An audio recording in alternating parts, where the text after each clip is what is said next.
জামালপুরের সরিষাবাড়ীতে স্কুল থেকে শিক্ষা সফরে যাওয়ার পথে গাছের ডালের আঘাতে রাশিদুল ইসলাম নামে এক শিক্ষার্থীর মর্মান্তিক মৃত্যু হয়েছে।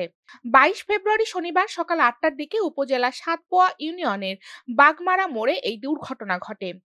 নিহত রাশিদুল ইসলাম ছাতারিয়া ব্যারিস্টার আব্দুল সালাম তালুকদার উচ্চ বিদ্যালয়ের 10ম শ্রেণীর শিক্ষার্থী ছিলেন। স্থানীয় ও পরিবার সূত্রে জানা যায়, শনিবার সকালে ব্যারিস্টার আব্দুল সালাম তালুকদার উচ্চ বিদ্যালয় থেকে গাজীপুর সাফারি পার্কের উদ্দেশ্যে বার্ষিক শিক্ষা সফরে বের হয় স্কুলের শিক্ষক শিক্ষার্থীরা। এ সময় দুটি বাস ভাড়া করে প্রতিষ্ঠান থেকে প্রায় 3 কিলোমিটার দূরে সোনাকান্দর বাঘমারা মোড় পর্যন্ত গেলে রাশিদুল চলন্ত বাসের জানালা দিয়ে মাথা বের করে দেন।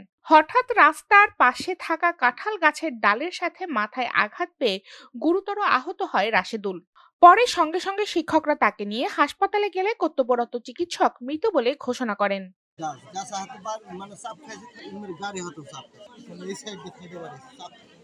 আনন্দ করবো না, লাগে পিছিয়ে পরে জানালা দিয়ে মাথা বাইর করছে, সামনে পিছিয়ে দেয় নাই, পরে বাড়ি খাইছে। এ বিষয়ে ব্যারিস্টার আব্দুল সালাম তালুকদার উচ্চ বিদ্যালয় ইংরেজি শিক্ষক সাজ্জাদ হোসেন বলেন, প্রতিষ্ঠান থেকে শিক্ষক শিক্ষার্থীরা মিলে দুইটি বাসে রওনা দেওয়া হয় শিক্ষা সফরে। প্রায় 3 কিলোমিটার পথ যাওয়ার পরেই এক শিক্ষার্থী চলন্ত বাসের জানালা দিয়ে মাথা বের করে দেয় এবং গাছের ডালের আঘাতে মারা যায়। ছেলেটা বাইরে মাথা দিয়েছিল, যার ফলে বাইরের গাছের সাথে মাথা বাড়ি লেগে এই অবস্থা হয়।